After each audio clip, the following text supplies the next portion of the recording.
así lo quiso, Él dispuso traernos a la vida. Estamos aquí porque alguien nos puso, y ese alguien es Dios, es el creador de todas las cosas.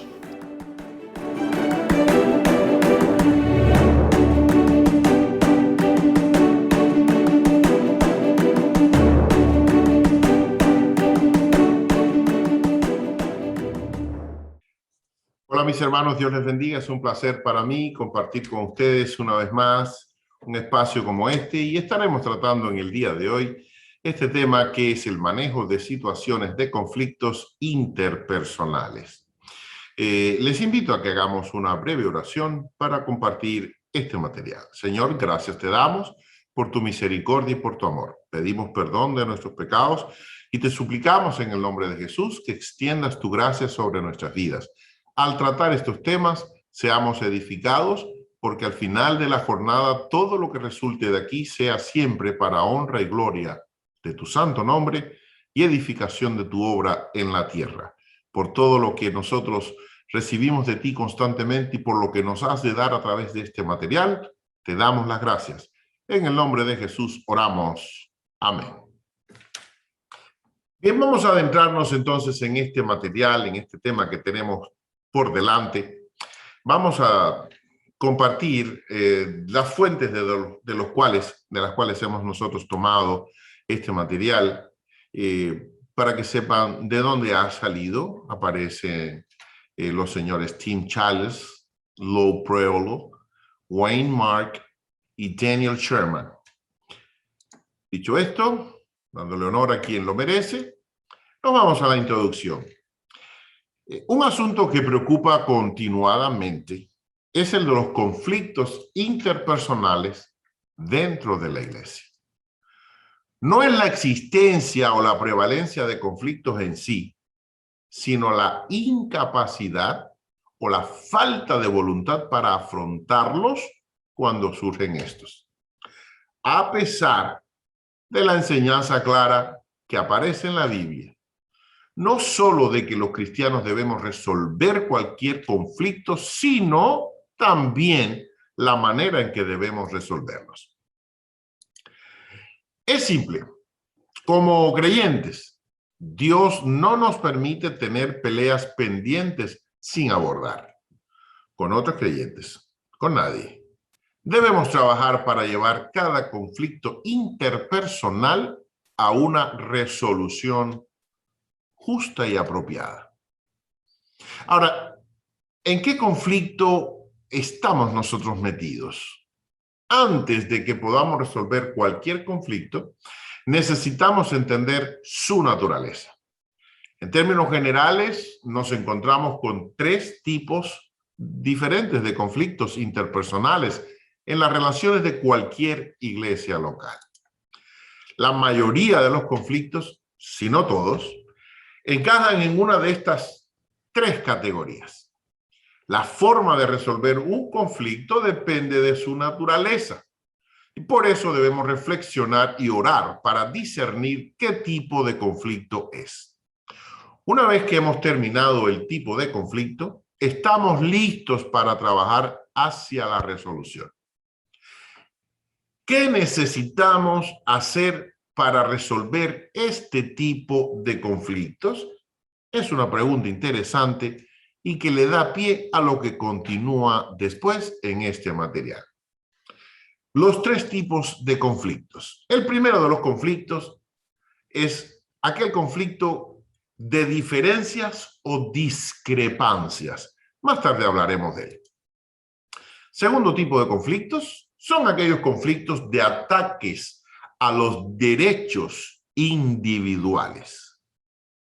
Y el tercero es aquel tipo de conflictos que tiene que ver con pecados, con faltas de los unos para con los otros. Ahora, ¿cuál es la causa de estos conflictos entre nosotros? En el capítulo 4 de la epístola del apóstol Santiago nos explica que la causa principal de estos conflictos es nuestro orgullo y nuestro egoísmo. La naturaleza pecaminosa que todos heredamos de Adán nos empuja a pensar en nosotros primero y luego en nosotros también. Pensamos que nuestra opinión es la mejor. Pensamos que nuestra perspectiva del mundo es la acertada. Pero hay un problema grave con esto. Proverbios 28-25 dice: el altivo de ánimo suscita contiendas. Lo que quiere decir que cuando nosotros nos manifestamos egoístamente, nos convertimos automáticamente en altivos, gente altiva, gente que piensa en sí primero y luego en sí otra vez. Y si queda espacio, todavía vuelve a pensar en sí misma todo el tiempo. Ese tipo de personas que creen que lo merece todo, se vuelve una persona altiva. Y ese tipo de personas altivas, según las Escrituras, suscita contiendas. Probablemente entonces no debemos buscar el conflicto fuera, sino dentro de nosotros mismos. He observado que hay por lo menos dos factores principales que tienden a sacar a luz nuestro egoísmo destructivo. Uno de estos factores es que todos nosotros somos diferentes. Todos somos diferentes. Tenemos diferentes gustos.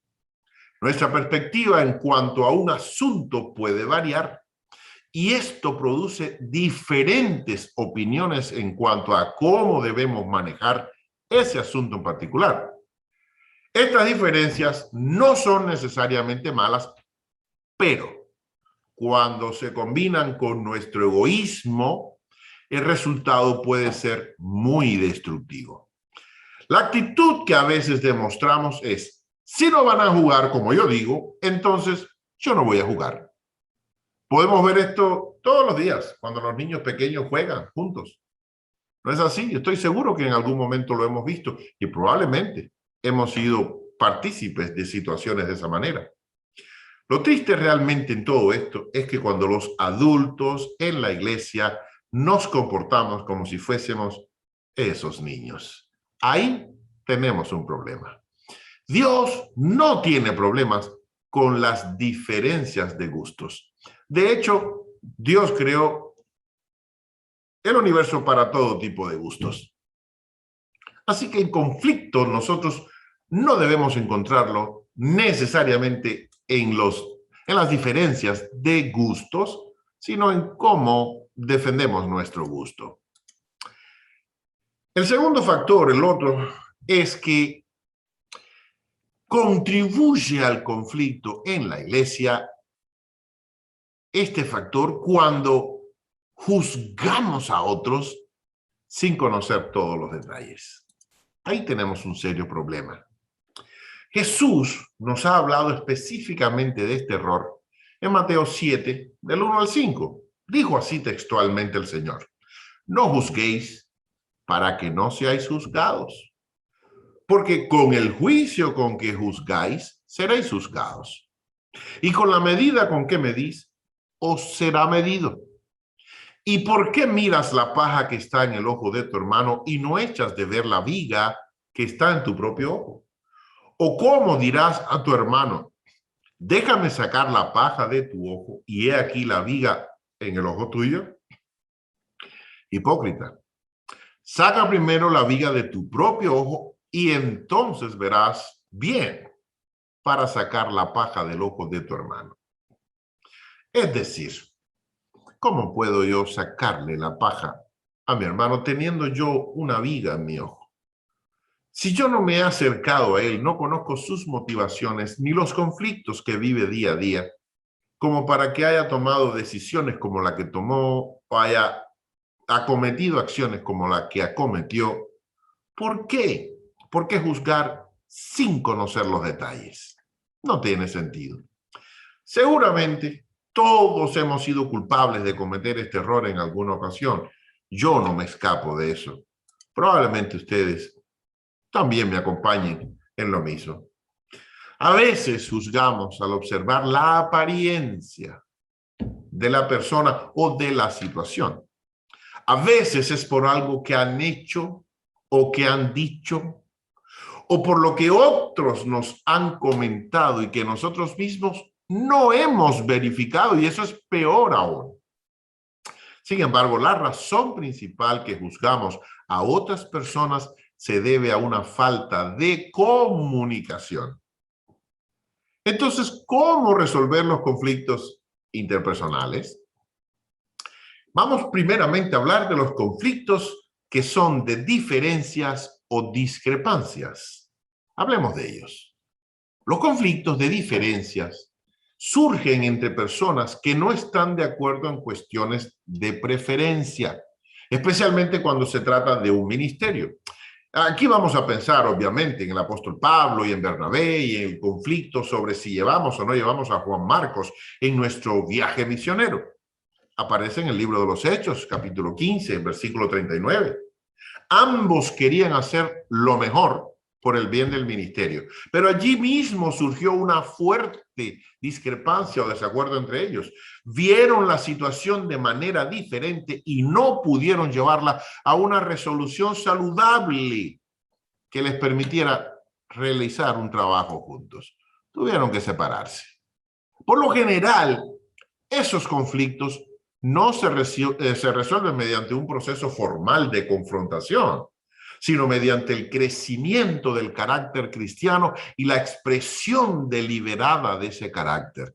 Estamos diciendo aquí que este tipo de conflictos en que tenemos diferencias de opiniones no se resuelve sentado con un abogado, no se resuelve sentado con un árbitro, no se resuelve sentado frente al pastor. Se resuelve creciendo espiritualmente. Se resuelve formando el carácter nuestro como cristianos. Se resuelve tomando una postura de hacer que la madurez del cristiano que debe haber en mí se deje ver. Si he crecido en Cristo, crezco en respuestas ante las diferencias y comprendo que Dios es el Dios de la diversidad. Dios es el Dios de la variedad y no deja de ser cierto el que otra persona tenga una opinión diferente, así sea de las flores, así sea de los árboles, así sea del estilo de vehículo, del tipo, del modelo de una casa. Las diferencias son loables incluso y no podemos hacer o permitir que éstas nos separen. No podemos permitir que los ministerios sean los que paguen las consecuencias, porque las diferencias de opiniones, de criterios, no estamos hablando ni de teología ni de doctrina, estamos hablando simplemente de opiniones y criterios que interrumpen que un ministerio funcione bien. Hay que crecer en nuestro carácter cristiano. Si te encuentras en un conflicto por diferencias, aprende a escuchar. Aprende a apreciar en lugar de temer o resistir las diferencias con otros creyentes. No lo hagas. Aprende a apreciarlas. Encuentra maneras de expresar las virtudes cristianas de bondad, amor y paciencia. ¿Cómo vamos a ejercitarnos en la tolerancia, en la mansedumbre, en ser hijos de paz y pacificadores por consecuencia? Si no aprendemos a lidiar con los conflictos de que todos somos diferentes, de que no tenemos por qué gustarnos lo mismo, ni siquiera ver la misma situación de la misma manera. Les pongo un ejemplo práctico. Tenemos 4 evangelios. De los 4, 3 son evangelios sinópticos. Sinópticos o similares, parecidos, con una similitud enorme entre ellos.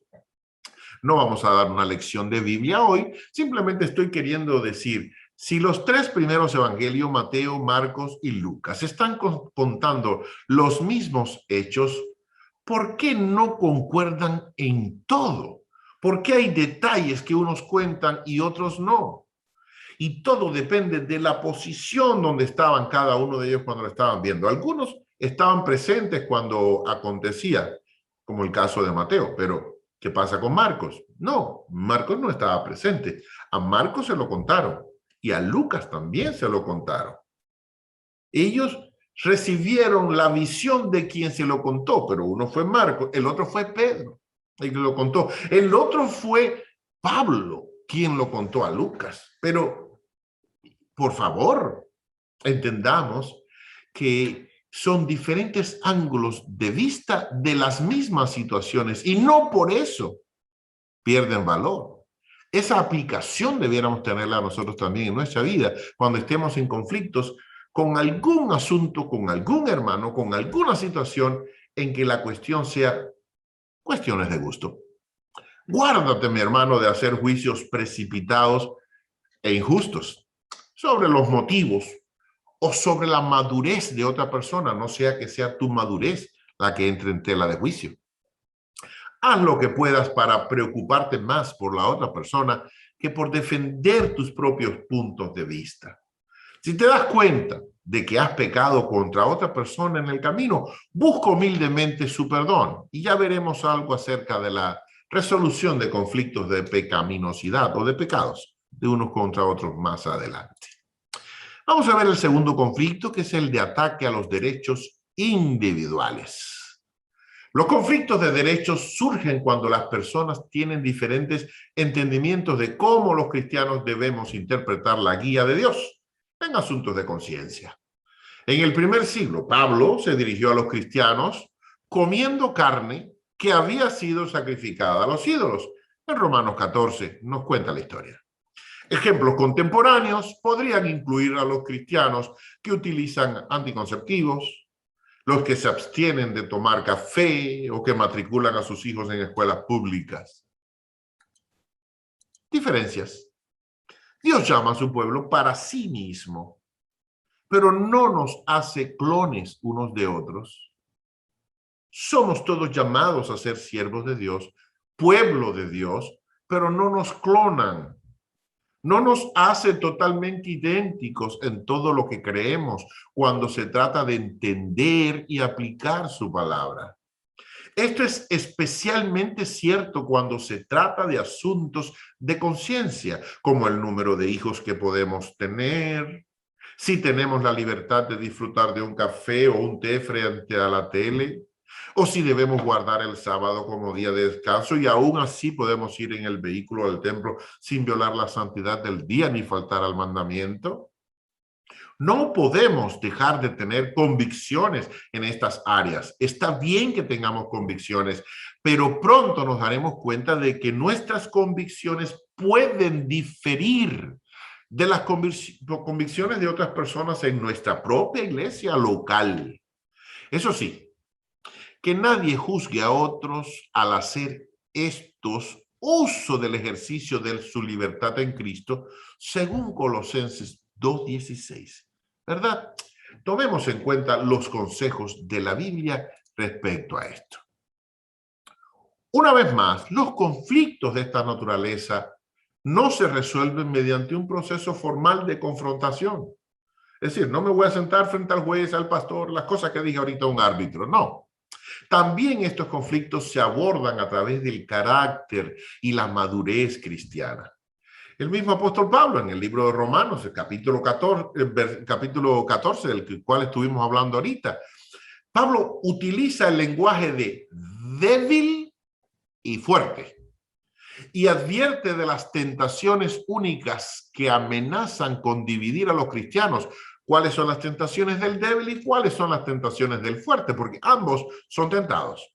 La tentación de los fuertes será despreciar a los débiles, mientras que la tentación de los débiles será condenar a los fuertes. Ambas cosas están mal. El fuerte puede ver al débil como atrapado en el legalismo y la inmadurez. Y esto llevará al desprecio y a la burla. Ahora, los débiles verán a los fuertes como libertinos e infieles, poco espirituales, y los condenarán por su comportamiento ilegal. Ambos se distanciarán entonces el uno del otro, y la solución de Pablo es una solución doble: darse la bienvenida el uno al otro y negarse a juzgar. Así lo soluciona el apóstol Pablo en las Escrituras y nosotros debemos aprender de eso.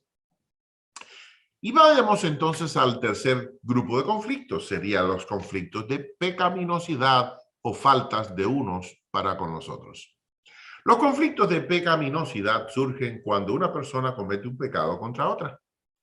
Los ejemplos bíblicos abundan y sin duda, bueno, cada uno de nosotros seguramente puede pensar en muchos ejemplos de nuestras propias vidas, de la familia o de hermanos de la iglesia. Estos son en los que un cristiano ha pecado contra otro. Y estos se resuelven de una manera diferente. En muchos casos, el mejor curso de acción es pasar por alto la ofensa en el amor cristiano que debe haber en nosotros. Primera de Pedro 4:8, Proverbios 10:12 y un montón de textos más que nos invitan hacia utilizar mejor ese camino. Y no se trata de pretender que no ocurrió nada, porque tampoco es saludable, sino de identificarlo como un asunto menor que no necesita ser confrontado. Pero la segunda opción es diferente porque esa sí requiere que nos enfrentemos a la persona. Y esto es aconsejable e incluso necesario si el pecado es demasiado hiriente, si es algo que no te puedes arrancar hasta que lo trates, hasta que lo converses. Lo habitual o significativo como para pasarlo por alto, porque te ha molestado mucho, te sigue hiriendo, es preferible tratarlo. Ahora, el propósito de tal confrontación es traer la reconciliación y no de descubrir culpabilidades, sino de reconciliarnos para poder sanarnos. Y esto implica un proceso que comienza informalmente, pero puede terminar con la más grave formalidad. Jesús lo expone en Mateo 18. Según, hablando con la persona que pecó contra ti, ¿no? Jesús dijo, si tu hermano peca contra ti, ve y dile su falta, entre tú y él solamente. Si te escucha, has ganado a tu hermano. Acércate a esa persona con un espíritu de mansedumbre y de humildad. Explícale cómo ha pecado contra ti y permítele expresar su arrepentimiento. Asegúrate de hacer las preguntas aclaratorias en vez de basarte en acusaciones contundentes. Es siempre más saludable preguntar qué pasó, en qué fallamos, cómo caímos en esto, que apuntar con el dedo, porque la persona en lugar de ponerse humilde y sencillo y dialogar con el corazón abierto, se va a tener que poner en posición defensiva, porque tú llegaste con una posición de ataque. Aun cuando tengas la razón, lo que estamos buscando es la paz con todos, la santidad, sin la cual no veremos al Señor. Así que si la estamos buscando porque queremos ser cristianos en semejanza de Cristo, lo vamos a hacer de la manera correcta. Preguntemos, indaguemos, preguntemos a la persona que pasó en lugar de llegar atacando. Debes estar dispuesto a creer que tal vez no pecó en absoluto y que simplemente malinterpretaste la situación, porque esa también puede ser una respuesta. Probablemente hayamos malinterpretado la situación. Es una opción. En la mayoría de los casos se busca y se extiende el perdón y la cuestión no va más allá. Conversamos entre nosotros y asunto zanjado. Pero muchas relaciones permanecen quebrantadas, simplemente porque nadie tuvo el coraje de confrontarlas. Por otro lado, la inmadurez, el orgullo que hay en nosotros puede movernos a abordar incluso las cuestiones más pequeñas. Es decir, no pasamos por alto nada. Yo no paso nada por alto. Yo lo enfrento todo. Bueno, hay un equilibrio que se debe y se puede alcanzar buscando el consejo de creyentes más sabios y más experimentados que nosotros.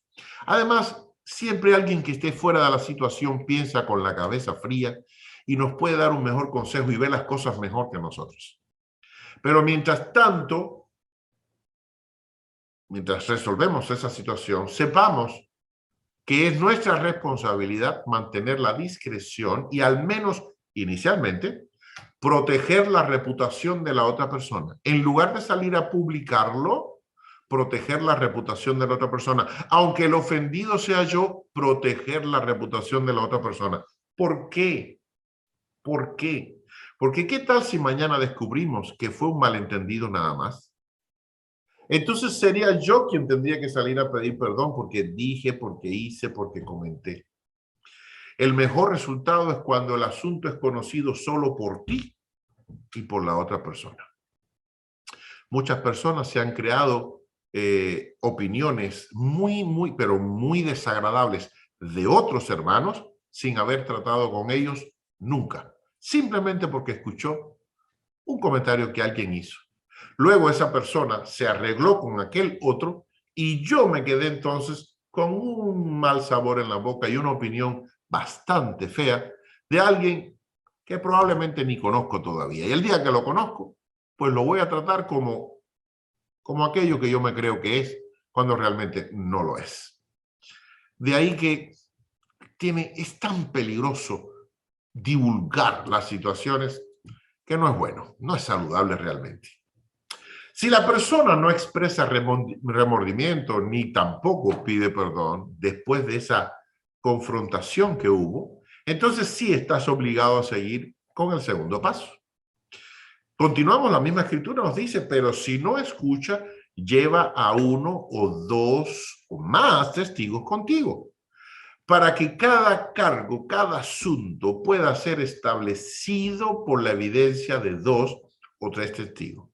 Es decir, hermano, apele a uno o dos creyentes más, pero que sean maduros en la iglesia, no que sean sus familias, no que sean sus amigos, sino gente que sean conocidas por sus frutos, que son personas maduras en la doctrina, gente que está más interesados en honrar y glorificar a Dios con todo lo que hablan, con todo lo que hacen, que en estar de parte de usted o de parte de alguien en particular. Explíquele a esos hermanos la situación y permítales a ellos afirmar que has tomado el enfoque correcto en ese punto, que sí que están de acuerdo contigo en que no fue justo lo que te hicieron, pero debemos estar alertas porque también pueden decirnos, ¿sabes qué? Yo creo que tú has malinterpretado la situación. Estas personas en quien nosotros confiamos por su espiritualidad pueden decirnos que tanto tenemos razón como que estamos equivocados y tenemos que estar advertidos de que puede ser así. Pero si en caso dado que ellos afirman que tenemos razón, entonces llevemos a esas personas con nosotros a confrontar una segunda vez a la persona con la que estamos en conflicto.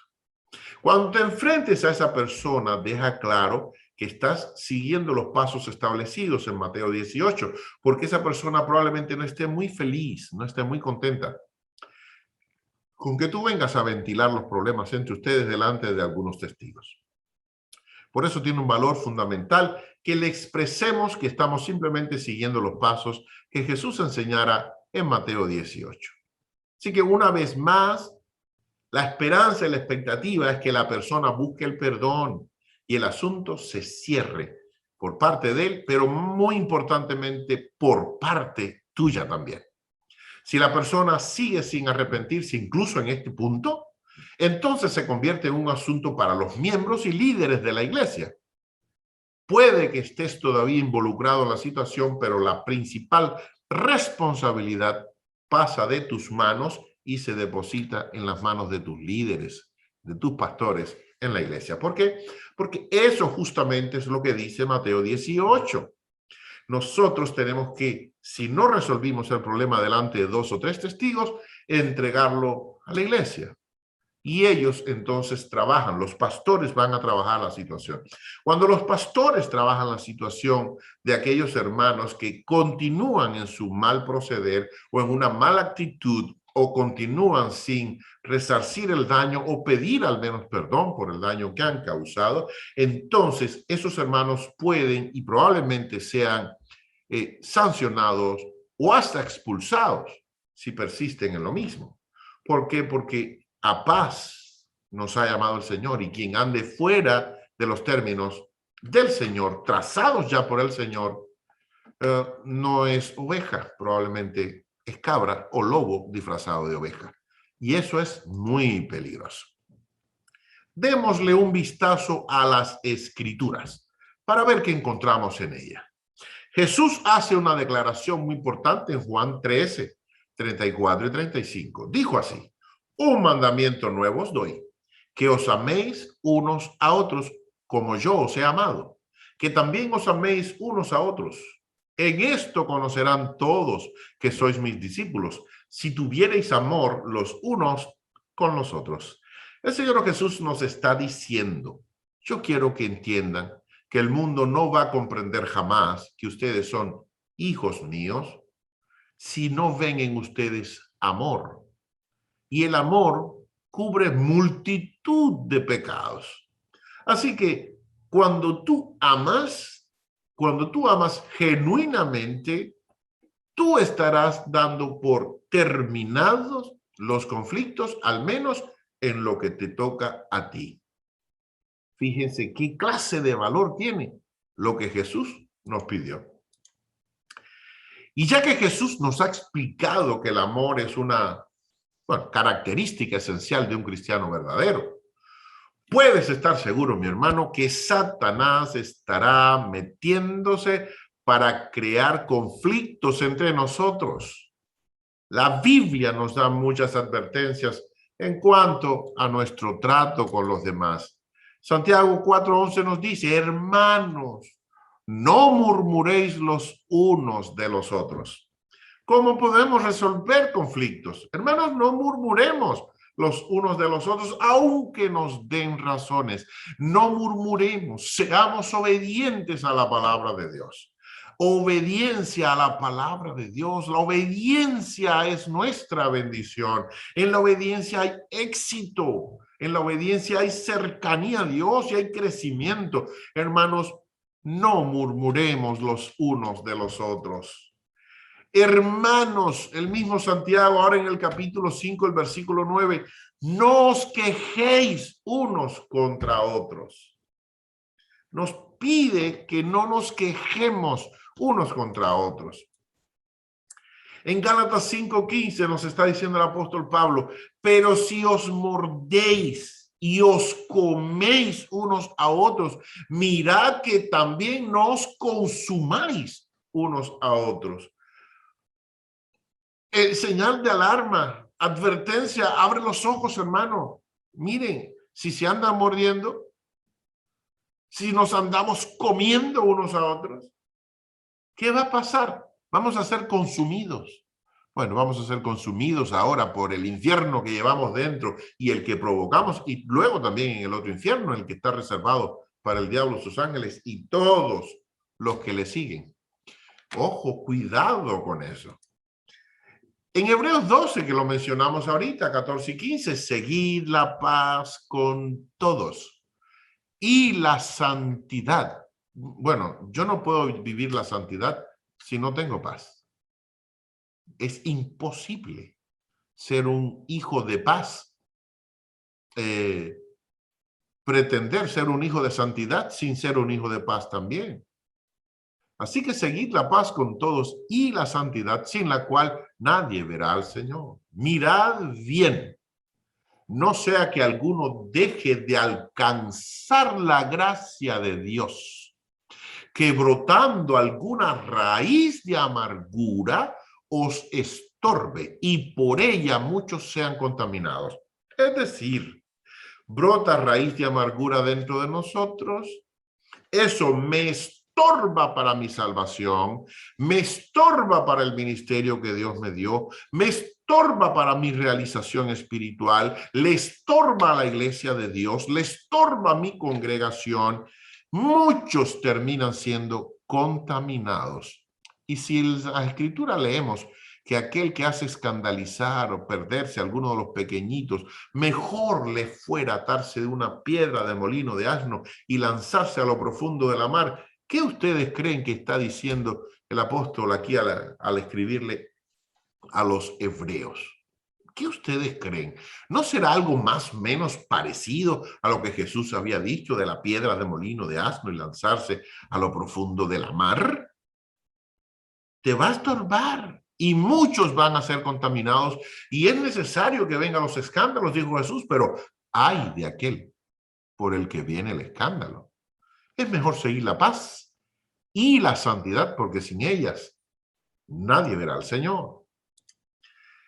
En 1 Corintios 1, 10 al 12 leemos de esta manera: os ruego, pues, hermanos, por el nombre de nuestro Señor Jesucristo, que habléis todos una misma cosa y que no haya entre vosotros divisiones, sino que estéis perfectamente unidos en una misma mente y en un mismo parecer. Porque he sido informado acerca de vosotros, hermanos míos, por los de Cloé, que hay entre vosotros contiendas. Quiero decir que cada uno de vosotros dice: yo soy de Pablo, yo soy de Apolos, yo soy de Cefas y yo soy de Cristo. Esas cosas causan divisiones. No es cuestión ya de que nos dividamos como individuos, sino que grupos enteros de cristianos se dividen, congregaciones se dividen. Simplemente porque no podemos soportarnos unos a otros con ideas diferentes, con pensamientos diferentes, con gustos personales diferentes. No podemos soportar eso. Entonces provocamos divisiones. Y porque yo prefiero a tal líder, y porque yo prefiero a este otro líder, y porque a mí me gusta más. ¿Por qué? ¿Por qué si a paz nos ha llamado el Señor? Y nos está pidiendo el apóstol Pablo aquí, por amor a Jesucristo, mis hermanos, nos está diciendo por amor a Cristo. Por favor, en el nombre de Cristo les estoy pidiendo que hablen todos una misma cosa: el lenguaje del amor, el lenguaje del perdón, el lenguaje de la misericordia, ya que la misericordia se enseñorea sobre el juicio. Esa es la palabra de Dios, que la leemos todos, la tenemos al alcance. En el nombre de Jesucristo, por favor, hablemos todos una misma cosa y que no haya entre nosotros divisiones, sino que tengamos una misma mente y un mismo parecer. ¿Cómo combinar el tener un mismo parecer y al mismo tiempo tener gustos diferentes? No hay ningún conflicto en eso. Podemos todos tener gustos diferentes, sin embargo, coincidimos en un mismo parecer. Yo te respeto a ti, tú me respetas a mí.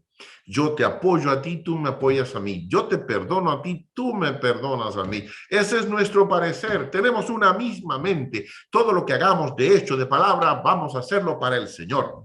Todo. Todo para el Señor. Todo. Tenemos una misma mente en Cristo, una misma mente en favor de la santidad, una misma mente en favor de la pureza, una misma mente en favor de la honestidad, de la sinceridad, en favor del compromiso con Dios, una misma mente en que solo a través de Jesucristo podemos ser salvos, solo a través de su sangre en el Calvario derramada ha sido pagado el precio de nuestra maldad, de nuestro pecado. Y yo solo no me voy a salvar, necesito de todos los que están a mi lado, porque hemos sido llamados para conformar un rebaño con un pastor y no andar como el llanero solitario. No funciona de esa manera. Todos juntitos. Es lo que nos está pidiendo las Escrituras. Hay algunos principios bíblicos que son de mucha ayuda para mantener las buenas relaciones para con los demás y se lo quiero compartir a ustedes. Primer principio bíblico: escucha con atención lo que otros dicen. Queremos resolver los conflictos interpersonales. Escuchemos con atención lo que otros dicen. Santiago 1:19. Por esto, mis amados hermanos, todo hombre sea pronto para oír, tardo para hablar, tardo para airarse. Si este principio lo ponemos en práctica hoy mismo, muchos de nuestros conflictos estarán dados por terminado. Todo hombre sea pronto para oír, tardo para hablar, tardo para airarse. Número 2. Nunca señales alguna falta en otro que no has arreglado primero en tu propia vida. En Mateo 7, 3 al 5 dice, ¿y por qué miras la paja que está en el ojo de tu hermano y no echas de ver la viga que está en tu propio ojo? ¿Y cómo dirás a tu hermano, déjame sacar la paja de tu ojo y he aquí la viga en el ojo tuyo? Hipócrita. Saca primero la viga de tu propio ojo y entonces verás bien para sacar la paja del ojo de tu hermano. Cuando vayamos a confrontar a alguien, antes de hacerlo, pensemos, ¿qué motivos le habré dado yo a este hermano para que actúe de esa manera? ¿Cómo habré tratado yo que ha provocado que este hermano sea de esta otra forma? Y aunque el hermano se haya equivocado, créanme, aquí nadie es culpable 100%, como tampoco nadie es inocente 100%. Algo habrá pasado, algo habrá acontecido en el camino, y lo más seguro es que nosotros estemos involucrados. Según Jesús, no lo digo yo, según Jesús, saca primero la viga que está en tu ojo y probablemente luego que se te sane el ojo podrás ver la pajita, la pelucita que está en el ojo de tu hermano. Esa pelucita que tú la ves como una montaña, bueno, es el desperfecto que hay en tu propio ojo. Nunca señales una falta a otro sin que primero hayas arreglado tu propia vida. Número 3, principio número 3. Cuando alguien te ha ofendido, descríbele lo que pasó y cómo te hizo sentir, pero nunca le ataques en lo personal. Es decir, tú no sirves, tú eres malo, tú siempre haces lo mismo. No funcionan esas expresiones, no funcionan. Es yo me siento, lo que hiciste me hizo sentir de esta manera. ¿Qué dice Mateo 18, 15 al 17? Por tanto, si tu hermano peca contra ti, ve y repréndele, estando tú y él solos. Hablamos de esto hace poquito.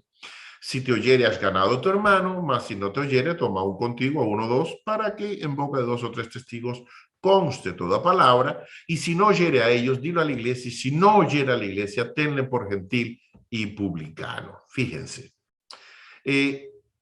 Atendamos a la persona con el ánimo de resolver el conflicto.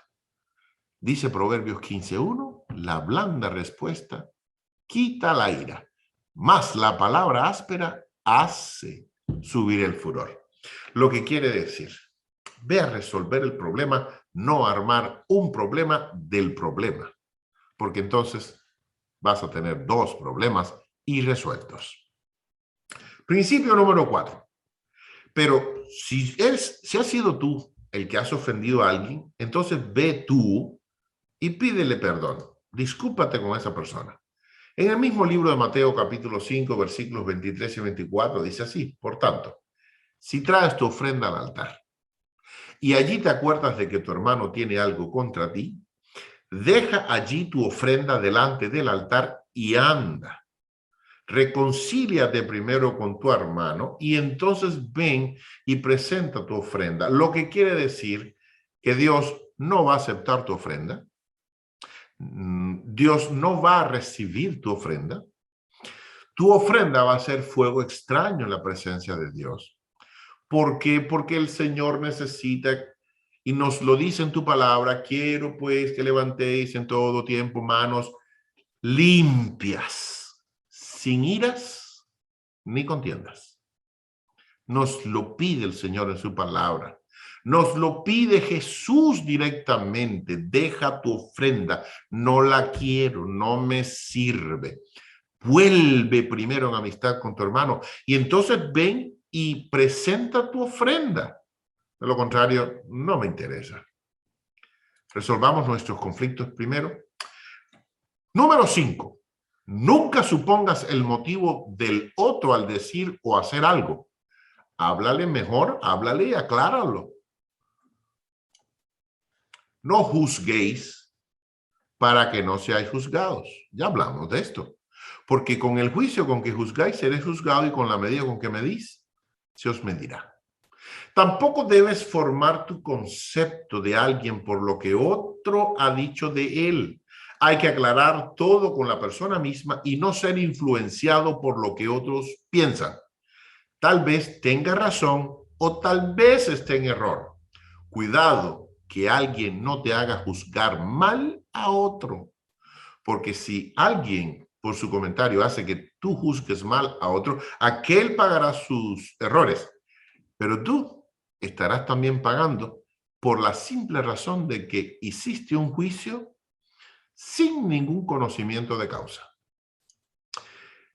La número 6 es la regla del perdón a los que te han ofendido y no guardar rencor. El mismo Mateo 18 nos está diciendo, entonces se le acercó Pedro y le dijo, Señor, ¿cuántas veces perdonaré a mi hermano que peque contra mí? ¿Hasta 7? Jesús le dijo, no te digo que hasta 7, Pedro.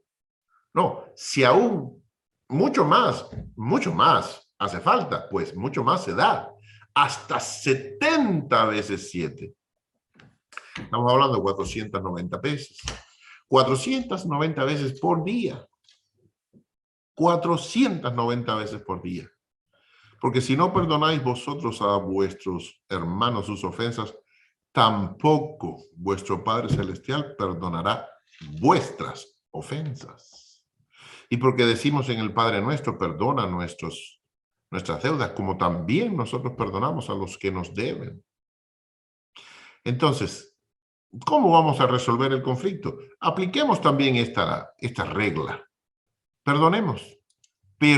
El perdón normalmente es algo que no se merece. Sin embargo, el ofendido lo regala.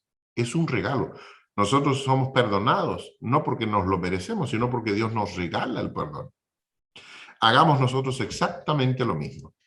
Dice Romanos 12, 17 y 19 al 21. No paguéis a nadie mal por mal. Procurad lo bueno delante de todos los hombres. No os venguéis vosotros mismos, amados míos, sino dejad lugar a la ira de Dios, porque escrito está, mía es la venganza, yo pagaré, dice el Señor. Así que si tu enemigo tuviere hambre, dale de comer. Si tuviere sed, dale de beber. Pues haciendo esto, ascuas de fuego amontonarás sobre su cabeza. No seas vencido de lo malo, sino vence con el bien el mal. Así que, hermanos míos, si nos están pidiendo que no paguemos mal por mal, regalemos el perdón. Si te hicieron antes era ojo por ojo, ya no es más así. Oísteis que fue dicho ojo por ojo, diente por diente, mas yo os digo, amad a vuestros enemigos, bendecid a los que os maldicen, haced bien a los que os ultrajan y os persiguen, sed pues vosotros perfectos, como vuestro Padre que está en los cielos es perfecto. Si no aprendemos a perdonar, ¿cómo nos va a perdonar Dios nuestras ofensas? Busca la edificación de los demás.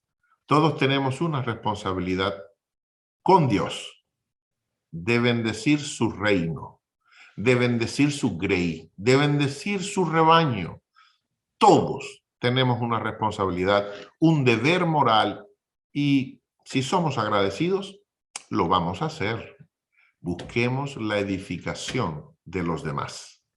Busquemos esa edificación.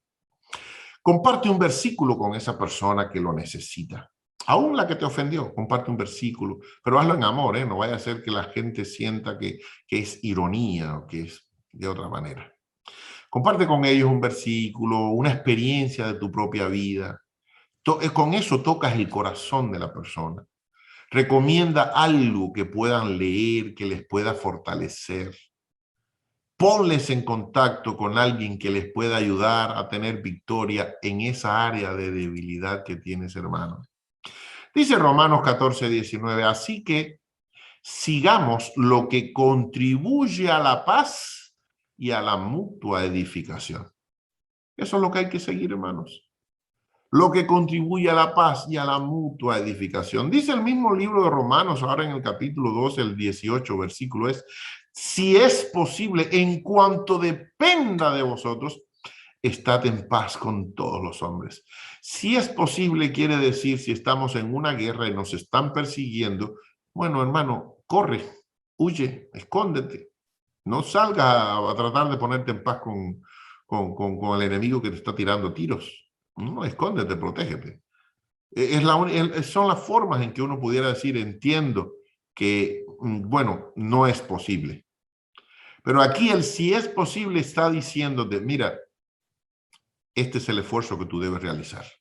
No es, a mí no me es posible perdonar. Ese no funciona. Ese no es posible, no cabe dentro de este texto de Romanos 12:18. Sí te es posible perdonar, y te tiene que ser posible perdonar, porque si no lo haces, entonces Dios tampoco te va a perdonar a ti, así que mira a ver cómo te la vas a arreglar. Te tiene que ser posible. En cuanto dependa de ti, ten paz con todos los hombres. Si el otro quiere seguir lanzando bombas, no las lances tú. Si el otro quiere seguir hablando, no hables tú. Si el otro quiere seguir ofendiendo, no ofendas tú. No devuelvas mal por mal. Todo lo contrario, devuelve bien por mal. Porque haciendo esto, ascuas de fuego amontonas sobre su cabeza. Conclusión del tema de este día. El conflicto entre los creyentes es una triste e inevitable realidad. Si incluso el apóstol Pablo, el gran apóstol Pablo, y Bernabé, el hijo de consolación, tuvieron un fuerte desacuerdo, ¿cuál es la probabilidad de que vivamos nuestras vidas cristianas ilesas sin tener que enfrentar nunca ningún tipo de conflicto? Yo creo que 0. Sin embargo, el conflicto es una oportunidad para crecer en la gracia, en el carácter, en el amor, en la humildad, en todo lo bueno, en todo lo que dignifica a Dios, en todo lo que dignifica la obra de Dios en la tierra, en todo lo que le glorifica al Padre. Todo comienza con 2 simples preguntas. ¿En qué tipo de conflicto estamos? ¿Y qué tenemos que hacer para resolver ese tipo de conflictos? El mundo tiene 2 maneras básicas de resolver los problemas. Uno es discutir y pelear. Y el otro es evitar a la persona sin resolver el problema. Nosotros, los cristianos, que no seamos así. Nosotros tenemos, a través de las Escrituras, ya trazado un manual que si nos regimos por él, los conflictos no es que se van a terminar, es que van a desaparecer con nosotros el de ese momento. No es que no van a haber más conflictos, es que ese lo vamos a resolver acorde al plan de Dios. Dios les bendiga, mis hermanos. Ha sido un placer enorme compartir con ustedes este tema y espero que para gloria de Dios sea todo lo que hayamos tratado aquí y edificación de la obra del Señor. Si me permite hacer una oración por usted, para mí sería un privilegio. Gracias te quiero dar, Señor, por tus bondades y misericordias. Gracias por haber compartido con nosotros este tiempo, por la bendición de haber estudiado tu palabra y haber comentado de temas tan interesantes y tan poco conversados como este que hemos tratado hoy de la resolución de conflictos entre tus hijos. Perdóname cualquier falta que haya cometido. Llévate toda la gloria, que algún hermano pueda ser alcanzado con tu gracia, que pueda recibir de ti entendimiento, sabiduría, la voluntad que necesita para resolver los conflictos en que pueda estar y que haya paz en tu iglesia, que haya paz en nuestros hogares, en los hogares de cada uno de tus hijos, en los matrimonios de cada uno de tus hijos, en las familias, entre los amigos, entre los vecinos y con todas las personas que estén a nuestro alrededor, podamos vivir en paz, quieta y reposadamente, porque tú que eres el príncipe de paz, habites en nuestro corazón. Ayúdanos a vivir conforme a tu estándar, a crecer espiritualmente, a madurar en la fe y demostrar que hemos crecido y que hemos madurado siendo como fuiste tú. Ayúdanos, Dios, a lograrlo, porque solo con tu ayuda es posible. Gracias. Gracias por la fe que has puesto en nosotros y por la seguridad de que nos acompañarás a través de todo el proceso. En el dulce nombre de Jesús, mi amigo y Salvador, te lo he rogado todo y te doy las gracias. Amén. Mis hermanos, un abrazo, Dios les bendiga, y aquí les dejo un bono para que puedan quedarse meditando en cómo resolver estas cositas, detalles que pueden tener en cuenta a la hora de conversar con alguien. Bendiciones.